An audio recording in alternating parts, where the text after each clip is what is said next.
ಸ್ನೇಹಿತರೆ, Kannada online one ಚಾನಲ್ಗೆ ಸ್ವಾಗತ ಸುಸ್ವಾಗತ. ಗೆಳೆಯರೆ, ಇತಿಹಾಸದಲ್ಲಿ ಅನೇಕ ರಾಜರು ಬರ್ತಾ ಇರ್ತಾರೆ, ಹೋಗ್ತಾ ಇರ್ತಾರೆ. ಆದರೆ ಅದಂಥದ್ರಲ್ಲಿ ಕೆಲವರ ಹೆಸರುಗಳು ಮಾತ್ರ ಅಲ್ಲಿ ಸಾವಿರಾರು ವರ್ಷಗಳ ನಂತರವೂ ಜನರ ಮನಸ್ಸಿಲೆಯೇ ಉಳಿಯುತ್ತೆ.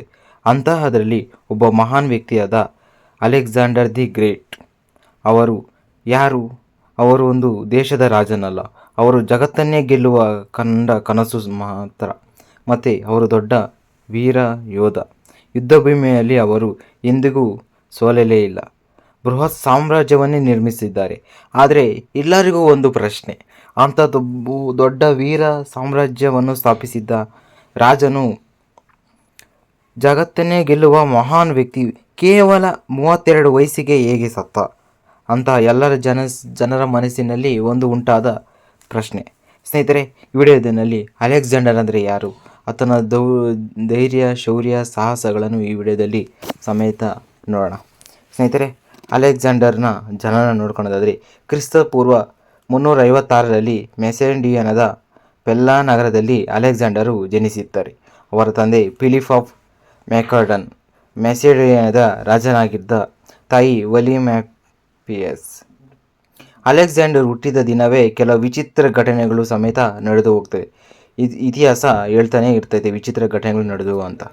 ಕೆಲವು ಜನರು ಇದನ್ನು ದೇವರ ಸೂಚನೆ ಎಂದು ಸಮೇತ ನಂಬಿದ್ದರು. ಬಾಲ್ಯದಿಂದಲೇ ಅಲೆಕ್ಸಾಂಡರ್ ಸಾಮಾನ್ಯ ಹುಡುಗನಾಗಿರಲಿಲ್ಲ. ಅವನಲ್ಲಿ ನಾಯಕತ್ವದ ಗುಣಗಳು ಸ್ಪಷ್ಟವಾಗಿ ಎಲ್ಲ ಜನರಿಗೆ ಕಾಣಿಸ್ತಾ ಇತ್ತು. ಇನ್ನು ಅಲೆಕ್ಸಾಂಡರ ಬಾಲ್ಯ ಸಾಹಸ ಶೌರ್ಯಗಳನ್ನು ನೋಡೋದಾದರೆ, ಒಮ್ಮೆ ರಾಜ ಫಿಲಿಪ್ಗೆ ಒಂದು ಕುದುರೆಯನ್ನು ತರಲಾಯಿತು. ಆ ಕುದುರೆ ತುಂಬ ಉಗ್ರವಾಗಿತ್ತು. ಅದನ್ನು ಯಾರಿಂದಲೂ ನಿಯಂತ್ರಿಸಲು ಸಾಧ್ಯವಾಗದೇ ಇಲ್ಲ ಯಾರಿಂದಲೂ ಸಮೇತ. ಅದನ್ನು ಕಂಡ 12 ವರ್ಷದ ಅಲೆಕ್ಸಾಂಡರ್ ಒಂದು ವಿಷಯ ಗಮನಿಸಿದ. ಕುದುರೆ ತನ್ನ ನೆರಳಿಗೆ ಎದುರುತ್ತೈತೆ ಅಂತ ಗಮನಿಸ್ತಾರೆ. ತಕ್ಷಣ ಅಲೆಕ್ಸಾಂಡರ್ ಕುದುರೆಯನ್ನು ಸೂರ್ಯನ ಕಡೆಗೆ ತಿರುಗಿಸಿ ನಿಧಾನವಾಗಿ ಸಮಾಧಾನ ಪಡಿಸುತ್ತಾ ಇರ್ತಾರೆ. ಅವಾಗ ಕೇವಲ ನಿಮಿಷದಲ್ಲಿ ಅವರು ಆ ಕುದುರೆಯ ಮೇಲೆ ಸವಾರಿ ಮಾಡಲು ಹಂಗೆ ಪ್ರಾರಂಭಿಸ್ತಾರೆ. ಇವಾಗ ಕುದುರೆಯನ್ನು ಹಂಗೆ ಕಂಟ್ರೋಲ್ ಮಾಡಿ, ನಿಯಂತ್ರಣ ಮಾಡಿ, ಅದರ ಮೇಲೇ ಸವಾರಿ ಮಾಡೋಕ್ಕೆ ಮಾಡ್ತಾರೆ. ಈ ದೃಶ್ಯವನ್ನು ಕಂಡ ರಾಜ ಫಿಲಿಪ್ ಆಶ್ಚರ್ಯದಿಂದ ಹೇಳಿದರು, ಮಗನೇ, ಮೆಸೆಡಿಯಾ ನಿನಗೆ ತುಂಬ ಚಿಕ್ಕದಾಗಿದೆ. ನೀನು ನಿನಗಾಗಿ ಇನ್ನೂ ದೊಡ್ಡ ರಾಜ್ಯವನ್ನು ಹುಡುಕಬೇಕು ಅಂತ ಸಮೇತ ಅವರ ತಂದೆ ಅಲೆಕ್ಸಾಂಡರಿಗೆ ಹೇಳ್ತಾರೆ. ಆ ಕುದುರೆಯ ಹೆಸರು ಬ್ಯೂಸೆಫಾಲಸ್. ನಂತರ ಅದು ಅಲೆಕ್ಸಾಂಡರ್ನ ಅತ್ಯಂತ ಪ್ರಿಯವಾದ ಕುದುರೆ ಸಮೇತ ಅದೇ ಆಗೋಗ್ತೈತೆ. ಯಾವ ಕುದುರೆಯನ್ನು ನಿಯಂತ್ರಣ ಮಾಡ್ತಾರೋ ಅಲೆಕ್ಸಾಂಡರ್, ಅದೇ ಕುದುರೆ ಅತ್ಯಂತ ಪ್ರಿಯಕರವಾದ ಕುದುರೆ ಸಮೇತ ಆಗ್ತೈತೆ. ಇನ್ನು ಅಲೆಕ್ಸಾಂಡರ್ ಅವರ ಶಿಕ್ಷಣ ನೋಡಿದರೆ, ರಾಜ ಫಿಲಿಪ್ ತನ್ನ ಮಗುವಿಗೆ ಅತ್ಯುತ್ತಮವಾದ ಶಿಕ್ಷಣವನ್ನು ನೀಡಲು ನಿರ್ಧರಿಸುತ್ತಾರೆ. ಅದಕ್ಕಾಗಿ ಅವರು ಜಗತ್ತಿನ ಪ್ರಸಿದ್ಧ ತಂತ್ರಜ್ಞಾನಿ ಅರಿಸ್ಟಾಟಲ್ ಅವರನ್ನು ಅಲೆಕ್ಸಾಂಡರ್ನ ಗುರುವಾಗಿ ನೇಮಿಸ್ತಾರೆ. ಅವ್ರ ತಂದೆಯವರು ಅಲೆಕ್ಸಾಂಡರ್ಗೆ. ಅರಿಸ್ಟಾಟಲ್ ಅಲೆಕ್ಸಾಂಡರ್ಗೆ ವಿಜ್ಞಾನ, ರಾಜಕೀಯ, ತತ್ವಶಾಸ್ತ್ರ, ವೈದ್ಯಕೀಯ ಮತ್ತು ಸಾಹಿತ್ಯವನ್ನೆಲ್ಲ ಕಲಿಸ್ತಾರೆ. ಅವರು ಅಲೆಕ್ಸಾಂಡರ್ಗೆ ವಿಶೇಷವಾಗಿ ಯುದ್ಧತಂತ್ರ ಮತ್ತು ನಾಯಕತ್ವದ ಬಗ್ಗೆ ಕಲಿಸಿದ ಪಾಠಗಳು ಅಲೆಕ್ಸಾಂಡರ್ನ ಜೀವನವನ್ನೇ ಬದಲಿಸಿಬಿಡ್ತವೆ. ಮೇಯ್ನಾಗಿ ಇವು ಅವರು ಯುದ್ಧದ್ದು ಮತ್ತು ನಾಯಕತ್ವದ ಎಲ್ಲ ಕಲಿಸಿದ ಪಾಠಗಳು ಜೀವನವನ್ನೇ ಬದಲಾಯಿಸಿಬಿಡ್ತವೆ. ಅಲೆಕ್ಸಾಂಡರ್ಗೆ ಪುಸ್ತಕಗಳ ಮೇಲೆ ಅಪಾರ ಆಸಕ್ತಿ ಇತ್ತು. ಅವರು ಯುದ್ಧದ ಭೂಮಿಯಲ್ಲಿಯೂ ಪುಸ್ತಕಗಳನ್ನು ಜೊತೆಯಲ್ಲೇ ತೆಗೆದುಕೊಂಡು ಹೋಗ್ತಿದ್ದಾರೆ ಅಂತ ಹೇಳ್ತಾನೆ ಇದ್ದಾರೆ. ಅವರಿಗೆ ಪುಸ್ತಕಗಳಂದರೆ ಭಾರಿ ತುಂಬ ಆಸಕ್ತಿ ಅನಿಸ್ತಾ, ಮತ್ತು ಅವರು ಎಲ್ಲಿ ಬೇಕಾದರೂ ಯುದ್ಧ ಭೂಮಿಯಲ್ಲಿ ಸಮೇತ ಪುಸ್ತಕಗಳನ್ನು ತಗೊಂಡು ಹೋಗ್ತಾ ಇದ್ರಂತೆ. ಇನ್ನು ನಾವು ಮೊದಲನೇ ಯುದ್ಧ ನೋಡ್ಬೋಣ. ಅವರ ಅನುಭವದಲ್ಲಿ ಅಲೆಕ್ಸಾಂಡರ್ ಕೇವಲ 16 ವರ್ಷದವರು ಆಗಿದ್ದಾಗಲೇ ರಾಜ ಫಿಲಿಪ್ ಯುದ್ಧಕ್ಕೆ ಹೊರಟಿದ್ದರು. ಆ ಸಮಯದಲ್ಲಿ ರಾಜ್ಯದ ಜವಾಬ್ದಾರಿಯನ್ನು ಅಲೆಕ್ಸಾಂಡರ್ಗೆ ನೀಡಲಾಗಿತ್ತು. ಇದನ್ನು ಅವಕಾಶವೆಂದು ತೆಗೆದುಕೊಂಡ ಶತ್ರುಗಳು ದಂಗೆ ಎದ್ದರು.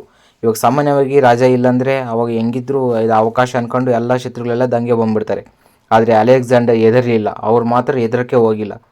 ಸ್ವಂತ ಸೈನ್ಯವನ್ನು ಮುನ್ನಡೆಸಿ ದಂಗೆಯನ್ನು ಹತ್ತಿಕ್ಕಿದ ಅಂತ ಹೇಳ್ತಾನೆ ಇದ್ದಾರೆ. ಸ್ನೇಹಿತರೆ, ಆ ದಿನದಿಂದ ಸೈನಿಕರು ಅಲೆಕ್ಸಾಂಡರ್ಗೆ ಕೇವಲ ರಾಜಕುಮಾರನಲ್ಲ, ಭವಿಷ್ಯದ ಮಹಾನ್ ನಾಯಕ ಎಂದು ನಂಬರು ಅವಾಗೇ ಜನರು ಪ್ರಾರಂಭಿಸಿದ್ದಾರೆ.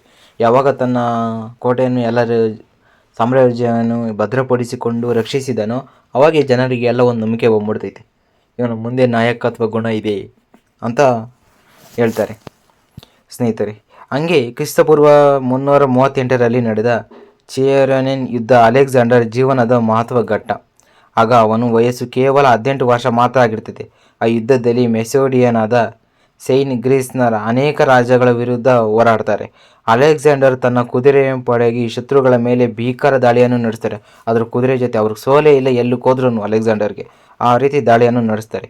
ಅವರು ಸಾಹಸದ ಯುದ್ಧದಲ್ಲಿ ಮೆಸೋಡಿಯನಿಗೆ ದೊಡ್ಡ ಗೆಲುವು ಸಮೇತ ಸಿಗ್ತೈತಿ. ಈ ವಿಜಯದ ನಂತರ ಇಡೀ ಗ್ರೀಸ್ನಲ್ಲಿ ಅಲೆಕ್ಸಾಂಡರ್ ಹೆಸರು ತುಂಬ ಹೆಸರುವಾಸಿಯಾಗಿ ಪ್ರಸಿದ್ಧವಾಗೋಗ್ತೈತಿ. ಅಲೆಕ್ಸಾಂಡರ್ ಹೆಸರು. ಇನ್ನು ರಾಜ ಫಿಲಿಪ್ ಹತ್ಯೆ ನೋಡೋದಾದರೆ ಕ್ರಿಸ್ತಪೂರ್ವ 336ರಲ್ಲಿ ಅನಿರೀಕ್ಷಿತ ಘಟನೆಯಿಂದ ರಾಜ ಫಿಲಿಪ್ ಒಂದು ಸಮಾರಂಭದಲ್ಲಿ ಹತ್ಯೆಯಾಗ್ತಾರೆ. ಈ ಘಟನೆ ಇಡೀ ಮೆಸೋಡಿಯಾವನ್ನು ಬೆಚ್ಚಿ ಬೀಳಿಸ್ತೈತೆ. ರಾಜನ ಮರಣ ನಂತರ ಕೇವಲ 20 ವರ್ಷದ ಅಲೆಕ್ಸಾಂಡರ್ ಸಿಂಹಾಸನಕ್ಕೆ ಏರಿದ. ಕೇವಲ 20 ವರ್ಷ ಮಾತ್ರ ಅಲೆಕ್ಸಾಂಡರ್ಗೆ. ಹೆಂಗಿತ್ತು ತಂದೆ ತಿರೋದ್ರು, ಇವಾಗ ಅಲೆಕ್ಸಾಂಡರ್ಗೆ ಆ ಚಾನ್ಸು. ಇವಾಗ ಅವರೇ ಅಲೆಕ್ಸಾಂಡರ್ ಸಿಂಹಾಸನಕ್ಕೆ ಅವರು ಏರ್ತಾರೆ. ಆದರೆ ರಾಜನಾಗುವುದು ಸುಲಭವಾಗಲಿಲ್ಲ. ಹೌದು ಸ್ನೇಹಿತರೆ, ಅವರು ಯುದ್ಧದ ಅನೇಕ ಶತ್ರುಗಳನ್ನು ಕಾಯ್ತಿದ್ದರು. ಆ ಸೀಟ್ಗೋಸ್ಕರ ಎಷ್ಟೋ ಶತ್ರುಗಳು ಕಾಯ್ತಾಯಿದ್ರು. ಆ ರಾಜರು ಬೇರೆ ಸತ್ತೋದ್ರು. ಇವಾಗ ಅಲೆಕ್ಸಾಂಡರ್ ಅನಿಸ್ತಿದ್ದಾರೆ. ಕೆಲವರು ಅವನು ಯುವಕನೆಂದಾಗಿದ್ದಾನೆ, ಅವನನ್ನು ಸುಲಭವಾಗಿ ಸೋಲಿಸಬಹುದು ಎಂದುಕೊಂಡಿದ್ದರು. ಏನು 20 ವರ್ಷ ಬಿಡೆ, ಅಂಥವನ್ನು ಸೋಲ್ಸೋಕ್ಕಾಗಲ್ಲ ಅಂತೇಳ್ಬಿಟ್ಟು ಎಲ್ಲ ಅಂದ್ಕೊಂಡಿದ್ದಾರೆ. ಆದರೆ ಅವರಿಗೆ ಅಲೆಕ್ಸಾಂಡರ್ ಯಾರು ಎಂಬುದನ್ನು ಇನ್ನೂ ಯಾರಿಗೂ ಸಮೇತ ಗೊತ್ತಿರಲಿಲ್ಲ. ಅವನಲ್ಲಿ ಎಂಥ ಧೈರ್ಯದ ಸಾಹಸಗಳಿತ್ತು ಅಂತ ಯಾರಿಗೂ ಗೊತ್ತಿರಲಿಲ್ಲ. 20 ವರ್ಷ ಯುವಕ ಈಗ ಮೆಸೋಡಿಯಾದ ರಾಜನಾಗ್ತಾನೆ. ಆದರೆ ಅವನು ಗುರಿ ಕೇವಲ ದೇಶವನ್ನು ಆಳುವುದಲ್ಲ. ಅವನ ಕನಸು ಇಡೀ ಜಗತ್ತನ್ನೇ ಗೆಲ್ಲಬೇಕು, ಜಗತ್ತನ್ನೇ ಆಳಬೇಕು ಎಂಬ ದೊಡ್ಡ ಕನಸನ್ನು ಸಮೇತ ಕಟ್ಕೊಂಡಿರ್ತಾನೆ ಅಲೆಕ್ಸಾಂಡರ್. ಅವನು ಬೇಗ ಅವ್ರ ರಾಜ್ಯವನ್ನು ಕಾಪಾಡ್ಕೊಳೋದಲ್ಲ.